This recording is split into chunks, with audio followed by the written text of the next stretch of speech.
Welcome to the Positive Pants Podcast. Mindset, motivation and inspiration to help you find your positive pants. It's time to let go of negative thinking, understand why you do what you do and stop the self-sabotage with your host, Fran Excel.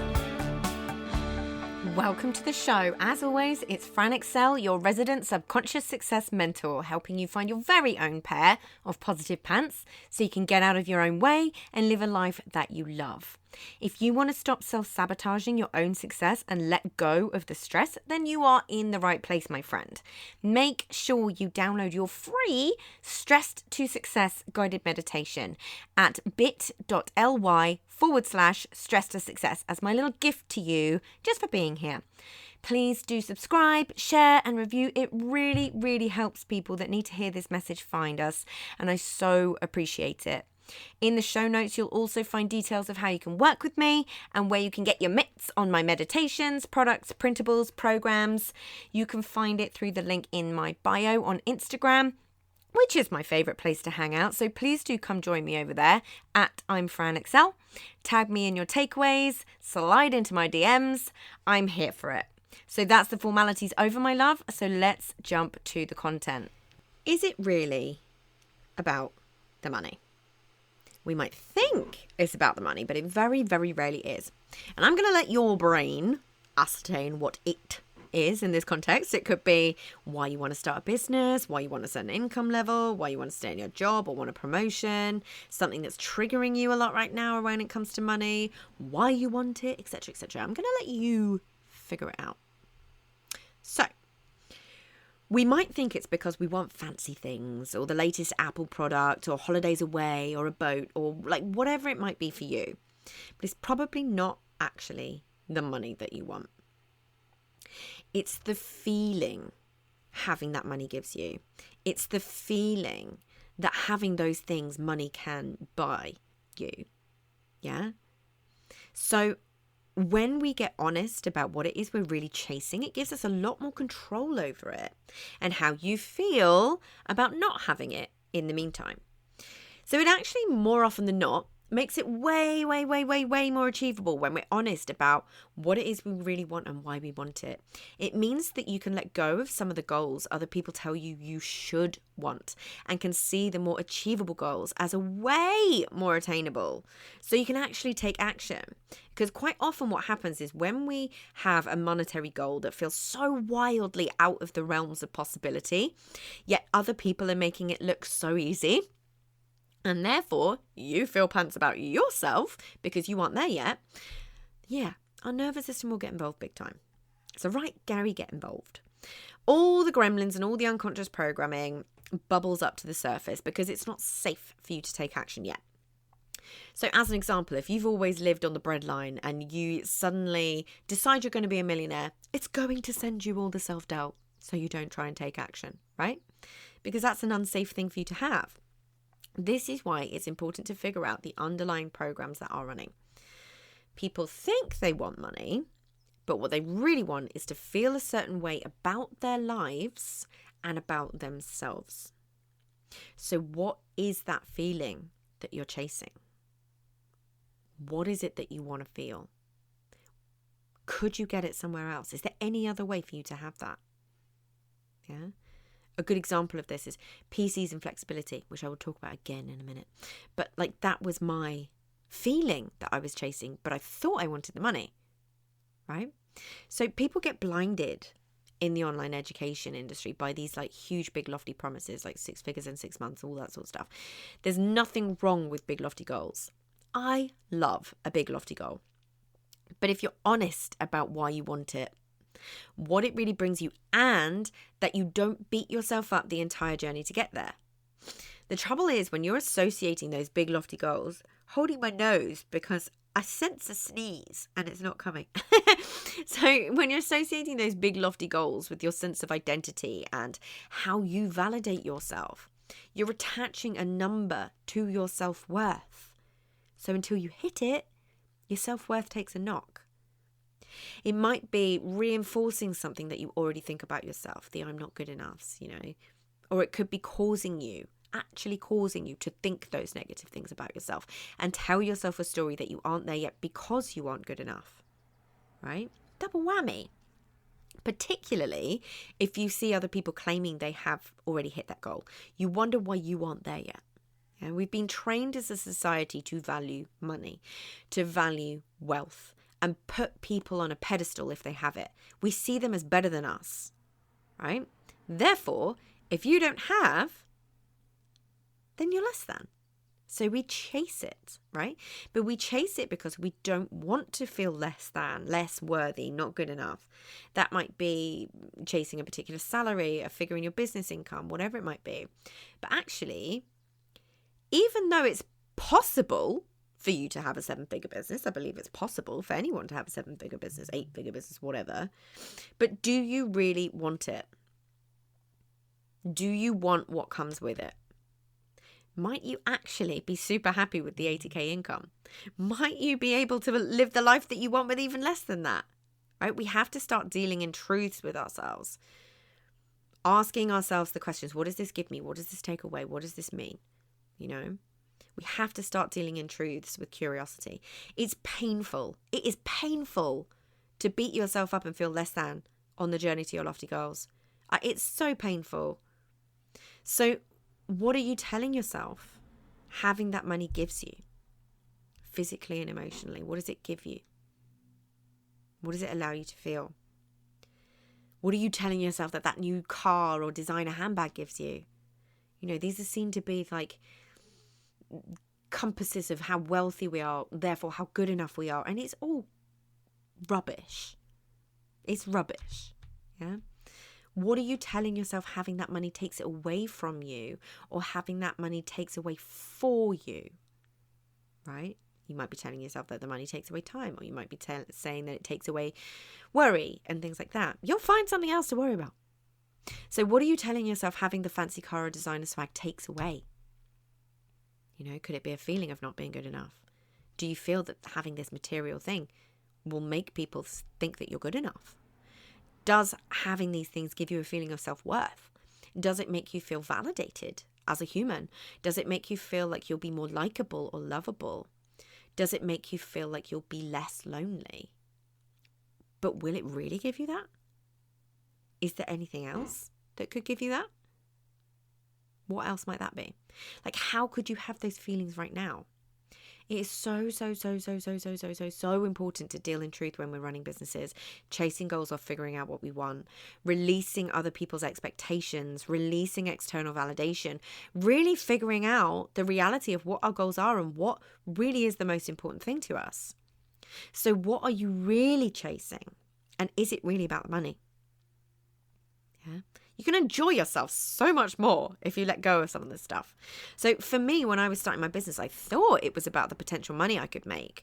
I was like, wow, I could make X, Y, and Z. Don't get me wrong. I love money. But for me, as I've said a million times before, it's always about peace, ease, and flexibility.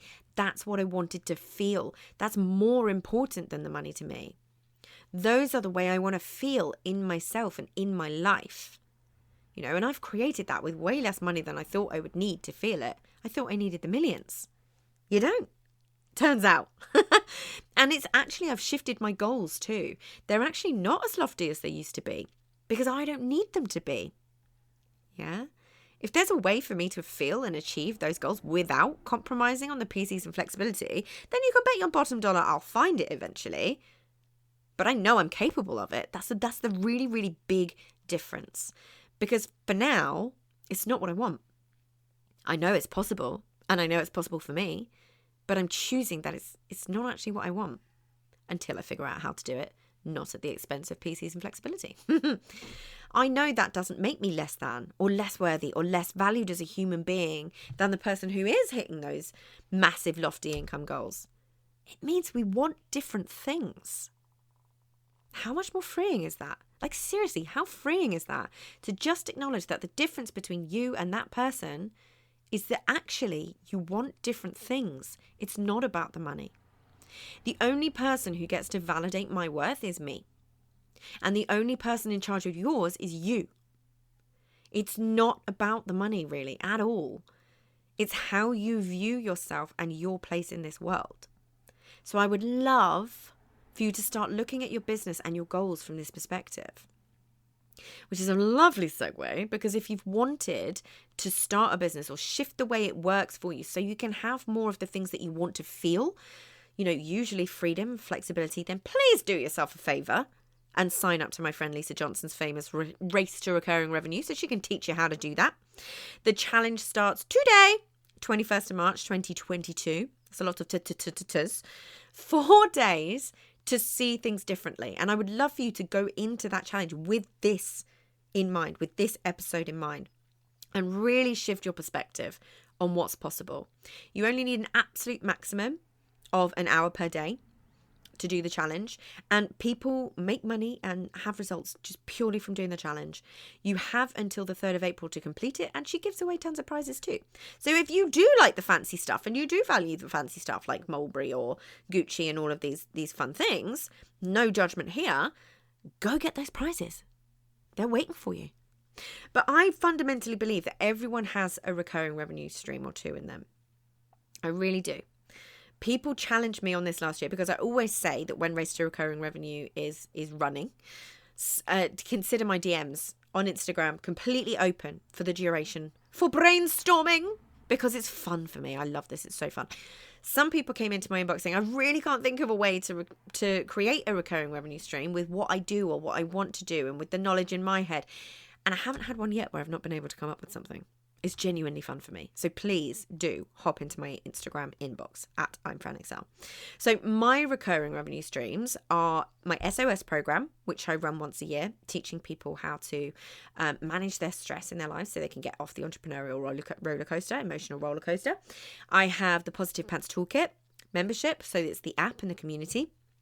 And I have the mentorship, which is a 6-month program that we run twice a year with the beautiful and wonderful Dawny Baxter and Abby Hugo. And I also have some print-on-demand products on Amazon and one-to-one retainers too. So I'm always thinking about things in the perspective of creating recurring revenue, because like I said last week, it really, having this saved my bacon in terms of having to take a step back a bit because I wasn't very well, but also with my personality type. Enneagram 6, I'm all about safety and security. So, I can be out and about and get pings of payments into my account. It's glorious. It means that even if you do have to take a step back, like I was saying, you can. Anyways, if you are an avid regular listener, you already know this. You already know that I'm a partner for Lisa, and I really believe in this program. And if you're new here, hi, sign up to the challenge. You can join the challenge at bit.ly/Fran Recurring. But I just want you to imagine what your life could look like with an extra £500 per month, or an extra £1,000 per month, or an extra £5,000 or more per month. Because it's not just about the things that you can buy with that, right? How would that make you feel? What does it give you? What does it take away? It's really funny talking about the named brands and stuff like that, because I see it all the time, and people really value that. And I used to be exactly the same. I used to work at Hello magazine. Hello. It was all about that. I used to love the fact that I had Dolce & Gabbana shoes, and I used to go to sample sales and all of this stuff. I loved it. My 20-something-year-old self loved it and really, really valued having that. But when I can look back at that, I realise, in the words of Shania, that don't impress me much. Thank you very much for letting me fulfil a childhood dream of singing on the airwaves. I apologise. I don't apologise. I'll probably do it again soon. But anyway, my point is, it's all about really being clear about what is important to you and why those things impress you, why they impress you in other people. Because having that stuff doesn't make you a better person. It doesn't make you a kind person. It doesn't necessarily make you, better at what you do. So what are you telling yourself that having those things means? And what is it that you really value? Yeah. And what is it that you are chasing? Because it's not the money. Money is amazing. I love money. And of course, we all have realistic things, real life things where we need money, okay? But it's chasing those goals that make you feel absolutely pants along the way. That's what I would love for everybody to shift, because this is so possible. I genuinely believe it's so possible for everybody to feel the way they want to feel, whether that's with the big lofty goals or smaller goals. There's no judgment to be had over which one is more valuable other than your own judgment on it. Okay. And if other people want to judge you for it, then screw them. They're not people you want to be friends with. Okay. So come and join the challenge, because would just love for you to have a fresh perspective and a new way for looking at things that can give you the feelings that you're really chasing, rather than making it all about the money, because you are so capable, my love. So come play in there. I will see you in there. My DMs are open. And until next time. So if you got value from this, and you know in your gut that now is the time to step up and start rewiring your thinking and start changing things for yourself, then join the Positive Pants Toolkit app and community so you can work out what needs to happen to get you from where you're at right now to the action-taking success you know you can be. And if you want my eyes and ears on your problems, then I work with people one-on-one and through my programs. You can find all the details to join the toolkit or book in a call in the show notes, the link in my bio on Instagram, and on my website, franexcel.com. So stop waiting for if and when, and choose to change things now, because you can. I'm here to believe in you when you don't believe in yourself. And as always, I hope you found this helpful, and I'll see you next week. Bye.